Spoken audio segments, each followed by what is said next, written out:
So yesterday was quite a day for Canada. Picture this. Canada's Prime Minister is marching down Yonge Street at Toronto Pride, soaking wet, getting blasted with water guns, grinning the entire way. Then hours later, same day, he's watching Canada play soccer on his phone. Canada scores, and Canada advances further in the World Cup than this country has ever gone in its history. He posts 3 sentences. What a game, what a team, what a country. No press release, no political spin, just a prime minister losing his mind with the rest of us. And that one Sunday tells you everything you need to know about where Canada is right now. Because Gallup just released a poll showing 84% of Canadians are proud to be Canadian, up from 76% just 2 years ago, cutting across every political party in this country. While at the same time, polls in the United States are sitting at the lowest national pride score Gallup has ever recorded, 53%. 53%.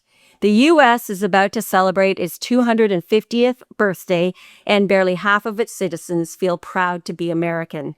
That contrast, Canada soaking wet and screaming at a phone, versus a country at an all-time low, is exactly what we are getting into today.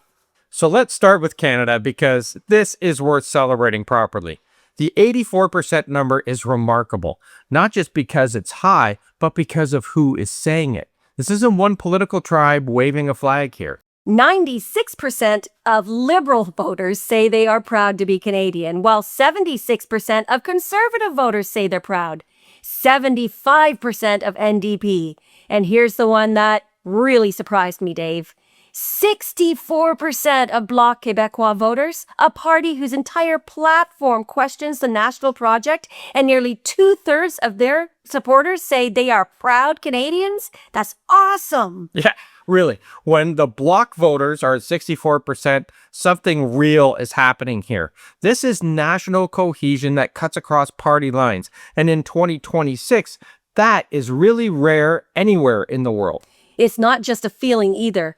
When Canadians are asked what specifically they are proud of, 80% point to the flag, 74% to the armed forces, 62% to Canadian democracy.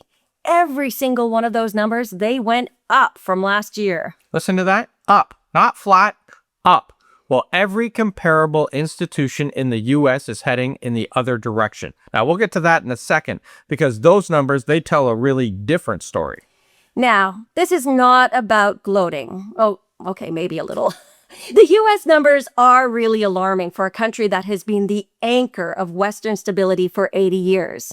And as Canadians, what happens to that country, it does really matter to us. Yeah, in 2017, 75% of Americans were extremely or very proud. By last year, it was down to 58%. Today, 53%. That's a 22% drop in under a decade, and it's accelerating, not stabilizing. And if you go back further, in 2001, 55% of Americans called themselves extremely proud. Today, that number is just 33%. You've lost nearly half of your extremely proud population in 25 years. That's not a blip. That's a Trump blimp. And the generation gap is something that people should generally be concerned about who care about America's long-term stability. Only 14% of Americans aged 18 to 34 are extremely proud of their country. 48% of over 55s still are. That's a 34-point split. And those young people, they're the ones who will run the country in 20 years. Yeah, when the youngest generation has largely checked out of national pride, that is a very difficult thing to rebuild. Canada is sitting at the opposite end of that spectrum, where the trend is upward across all groups. And here's what really is happening in the U.S., and it goes beyond any one president, truthfully. The pride gap isn't just generational, it's almost entirely partisan. 93% of Republicans say they're extremely or very proud. Only 27% of Democrats say that. Whoa, 27%. That is a 66-point partisan gap. When national identity splits that cleanly along party lines, it means the flag itself has become a political signal rather than a shared signal. And that is a wound that doesn't heal quickly. No, it shows up in everybody's behavior. 69% of Republicans fly the American flag at home. 26% of Democrats do. The same flag, completely different meaning depending on where you stand politically. Now, Canada isn't without political divisions. We have plenty of those. Just look at Alberta. But look at the distribution of Canadian pride across parties, and it's surprising. 96 to 64%. The range is 32 points. In the US, the range is 66 points. The Maple Leaf, that has not been captured by any single political movement, and that is Canada's greatest asset right now. So why now? Why is Canada pride surging in this particular moment? Well, beyond yesterday's win of the World Cup. Well, part of it is definitely external pressure. When Washington made noise about annexation, tariffs, and Canada's place in the relationship, Canadians pushed back. And pushing back as a nation reminded people that there is a nation worth defending. And honestly, you don't need a poll to understand why Canadian pride is surging. You just need to look at what happened yesterday.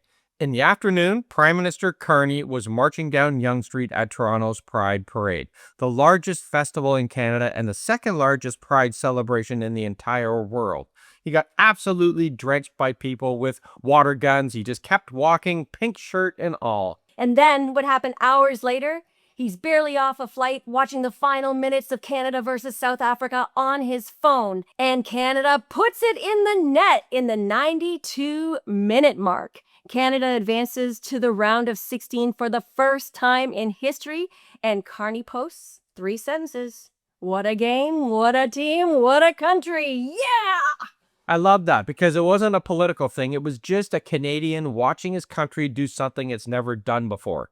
Coach Jesse Marsch said it in the dressing room. You guys are Canadian heroes for the future children of this country. And that phrase, it landed because people, we actually believe it.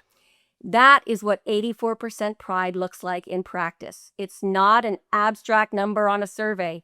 It's a prime minister soaking wet at a pride parade and then screaming at a phone on an airplane and the whole country united, doing it with them. That is a country that is joyfully proud of itself. Canadian pride isn't just external, though. It's also internal. It's always had a different character to it. You can criticize the government, disagree fiercely with policy, argue about where the country is headed, and still feel deeply proud to be here. Criticism and belonging are not opposites here in Canada. In the US right now, that coexistence has broken down for tens of millions of people. Pride has become conditional. It depends on which political team is in power. When their team loses, the pride goes with it. And that's an incredibly fragile way to build a national identity. The most striking part of the US data isn't the overall figure, though. It's what's happening to pride in specific institutions. Pride in American democracy has dropped from 42% in 2017 to 28% today. That is really low, and it's 14 points gone in less than a decade. Yeah, and pride in the armed forces, the institution that Americans have historically rallied behind regardless of politics, down 19 percentage points. Pride in American history, down 14 points. And 51% of Americans now say that the idea of hard work lets you get ahead used to be true, but it isn't any longer. Only 22% of Americans under 30 believe the American dream still works for them. These aren't numbers about a president they dislike. These are about the country itself. Now, compare that to Canada, with 74% proud of the Canadian Armed Forces, up 8 points from last year alone. 62% proud of Canadian democracy, up 4 points, and it was already high. The directions, they're completely opposite. When Americans lose faith in their military, their history, and their democracy all at the same time, that's not frustration with a policy. It's a deeper disconnection between people and the systems that are supposed to represent them. And that is a much harder thing to rebuild. So here's what makes this moment different from just national cheerleading. Canadian pride is rising at the exact moment that Canada's international standing is rising with it. So that's not separate things. No, Think about it. The trade agreements with the EU, deepening ties with the Indo-Pacific, the Arctic Corridor Plan. Canada is actively expanding its orbit, and foreign investment is following. When the world looks at Canada right now, they see that stable, predictable, rule of law country that's open for business, and that is enormously attractive. And it shows up in immigration numbers. Canada continues to attract some of the most skilled talent on the planet. Engineers, doctors, researchers, entrepreneurs, they're all choosing Canada, specifically because of what it represents. And you can feel it in that 84% pride number, because when you ask Canadians what they're proud of, it's not just the flag or the anthem, it's the idea of Canada. The multicultural, bilingual, diplomatically active, globally engaged country that punches well above its weight for 41.5 million people. So here's what we know. Canada is heading into Canada Day, riding a World Cup win with 84% of its citizens proud to be here. The United States is approaching its 250th birthday with barely half its population feeling the same way. And that contrast is real. The data is clear, and the question isn't whether Canadian pride is genuine right now. It clearly is, obviously. The question is, how much further will it rise in the future? So, here's a fun question for you today. What makes you proud to be Canadian right now? And if you're watching from the US, we really want to hear what you think. Do you think American pride recovers by 2030, or does it keep falling? Drop your thoughts in the comments because we really want to hear from you on this one.